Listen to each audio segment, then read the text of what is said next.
ദൈവത്തിൻ്റെ അതിപരിശുദ്ധ നാമം വാഴ്ത്തപ്പെടുമാറാകട്ടെ. കൊലോസ്യ ലേഖനം ആമുഖ പഠനം, 2-ാം ഭാഗം. ലേഖനം എഴുതിയ കാലം. എഫേസോസിന് ഏതാണ്ട് 100 മൈൽ കിഴക്കായി ഫലഭൂയിഷ്ടമായ ലൈക്കസ് താഴ്വരയിൽ സ്ഥിതി ചെയ്തിരുന്ന ഒരു പട്ടണമായിരുന്നു കൊലോസ്യ. മിനുസമുള്ള കറുത്ത ആട്ടിൻ രോമത്തിന് പ്രസിദ്ധമായിരുന്ന ഒരു വ്യാപാര കേന്ദ്രം കൂടിയായിരുന്നു അത്. കൊലോസ്യർ 1:4 മുതൽ 8 വരെയുള്ള ഭാഗങ്ങളിലും 2:4 എന്നീ ലേഖനഭാഗങ്ങളിൽ നിന്നും പൗലോസ് ഒരിക്കലും കൊലോസ്യയിൽ പോയിരുന്നില്ല എങ്കിലും 2:1 പൗലോസിൻ്റെ ഒരു ശിഷ്യനും സഹപ്രവർത്തകനുമായിരുന്ന എപ്പഫ്രോദിത്തോസ് ആണ് അവിടെ സഭ സ്ഥാപിച്ചതെന്ന് ഊഹിക്കാവുന്നതാണ്. പിന്നീട് പൗലോസിൻ്റെ കാരാഗ്രഹവാസക്കാലത്ത് എപ്പഫ്രോദിത്തോസ് അവരെ സന്ദർശിച്ച് കൊലോസ്യരുടെ വാർത്ത അദ്ദേഹത്തെ അറിയിക്കുവാൻ ഇടയായി. 4:12-13 ഫിലമോൻ 23. ഗലാത്യർ, റോമർ, കൊരിന്ത്യ ലേഖനങ്ങൾ എഴുതിയതിനു ശേഷമുള്ള ക്രിസ്തുശാസ്ത്രം ഇതിൽ ഉൾക്കൊള്ളുന്നതിനാൽ കാലനിർണയത്തിനത് സഹായിക്കുന്നു. കൊലോസ്യർ, എഫേസ്യർ, ഫിലമോൻ എന്നീ 3 ലേഖനങ്ങളിൽ സമാന്തരങ്ങളായ ചിന്തകളും പ്രമേയങ്ങളും വ്യക്തിപരമായ പേരുകളും പൊതുവിൽ കാണുന്നത് ഗ്രഹിച്ചാൽ ഈ 3 ലേഖനങ്ങളും ഒരേ കാലത്ത് ഒരേ സാഹചര്യങ്ങളിൽ എഴുതപ്പെട്ടവയാണെന്ന് തീരുമാനിക്കാം. കൊലോസ്യർ 4:9 മുതൽ 17 വരെ, ഫിലമോൻ ഒരധ്യായം മാത്രമാണല്ലോ ഉള്ളത്.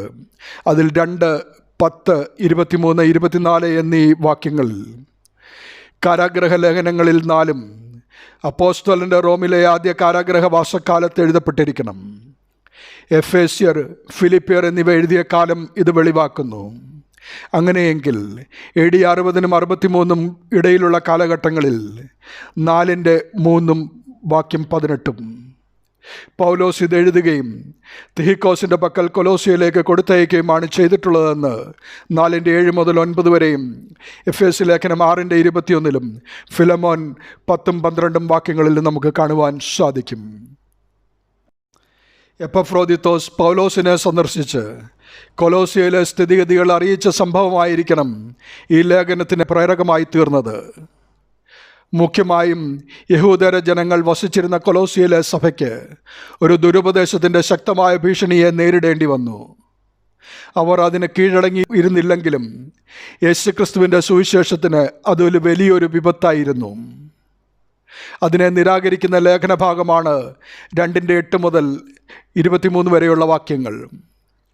ആ ഭാഗത്തു നിന്നും ഈ ദുരുപദേശത്തിൻ്റെ സ്വഭാവം നമുക്ക് ഏതാണ്ട് അനുമാനിക്കാനേ കഴിയുന്നുള്ളൂ. ഗ്രീക്ക് തത്വജ്ഞാനം 2:4-ലും 8 മുതൽ 10 വരെയുള്ള ഭാഗങ്ങളിലും പറഞ്ഞിരിക്കുന്നത് ഇത് വ്യക്തമാണ്.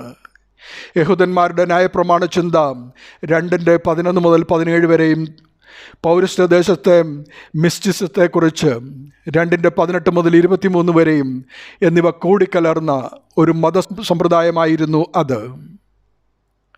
ശരീരത്തെയും ഒരുപക്ഷെ ബാഹ്യപ്രകൃതിയെ ഒന്നാകെയാണ് അവഗണിക്കുക.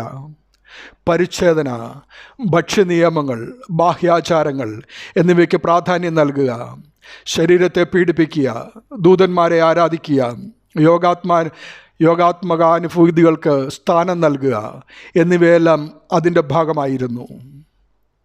ഈ പുസ്തകത്തിൻ്റെ മർമ്മപദം സകലത്തിനും മുമ്പനായ ക്രിസ്തു. ഈ പുസ്തകത്തിലെ മർമ്മവാക്യങ്ങൾ 2:9-10, 3:1-2. കൊലോസ്യർ 2:9 അവനിലല്ലോ ദൈവത്തിൻ്റെ സർവ്വസമ്പൂർണതയും ദേഹരൂപമായി വസിക്കുന്നത്. എല്ലാ വാഴ്ചയ്ക്കും അധികാരത്തിനും തലയായ അവനിൽ നിങ്ങൾ പരിപൂർണരായിരിക്കുന്നു. കൊലോസ്യ ലേഖനം 3:1 ആകയാൽ നിങ്ങൾ ക്രിസ്തുവിനോടുകൂടെ ഉയർത്തെഴുന്നേറ്റിരിക്കുന്നുവെങ്കിൽ ക്രിസ്തു ദൈവത്തിൻ്റെ വലതുഭാഗത്തിരിക്കുന്നിടമായ ഉയരത്തിലുള്ളത് അന്വേഷിപ്പീൻ, ഭൂമിയിലുള്ളതല്ല ഉയരത്തിലുള്ളത് തന്നെ ചിന്തിപ്പീൻ. ഈ പുസ്തകത്തിൻ്റെ മർമ്മപ്രധാനമായ അധ്യായം കൊലോസ്യ ലേഖനം 3-ാം അധ്യായമാണ്. ക്രിസ്തുവിൻ്റെ സർവോന്നതത്വവും ക്രിസ്തുവിലുള്ള സ്വാതന്ത്ര്യവും ക്രിസ്തുവിനോടുള്ള വിധേയത്വവും എന്നിങ്ങനെ കൊലോസ്യരിലുള്ള 3 പ്രധാന ചിന്തകളും ഈ 3-ാം അധ്യായത്തിൽ സംയോജിച്ചിരിക്കുന്നു. വിശ്വാസി ക്രിസ്തുവിനോടുകൂടെ ഉയർത്തെഴുന്നേറ്റവനാകയാൽ അവൻ പഴയ മനുഷ്യനെ ഉരിഞ്ഞുകളഞ്ഞ ശേഷം പുതിയ മനുഷ്യനെ ധരിച്ചുകൊള്ളണം. എല്ലാ ജീവിത ബന്ധങ്ങളിലുമുള്ള വിശുദ്ധിയാണ് അതിൻ്റെ പ്രായോഗിക ഫലം. യഹോവ എന്ന ഞാൻ വിശുദ്ധനായിരിക്കുന്നത് പോലെ നിങ്ങളും വിശുദ്ധരായിരിക്കുവീൻ എന്ന വചനം നമ്മിൽ നിവൃത്തിയാകുവാനാണ് ദൈവപുത്രൻ മനുഷ്യപുത്രനായി ഭൂമിയിൽ അവതരിച്ച് കഷ്ടമനുഭവിച്ചത്. അത് നമ്മുടെ ദൈവീകരണത്തിനാണെന്ന് ഓർക്കുക. ആ ദൈവത്തിൻ്റെ സത്യവചനം നമ്മെ രൂപാന്തരപ്പെടുത്തട്ടെ, ദൈവീകരണത്തിലേക്ക് നമ്മെ നയിക്കട്ടെ. ദൈവനാമം മഹത്വപ്പെടട്ടെ. ആമീൻ.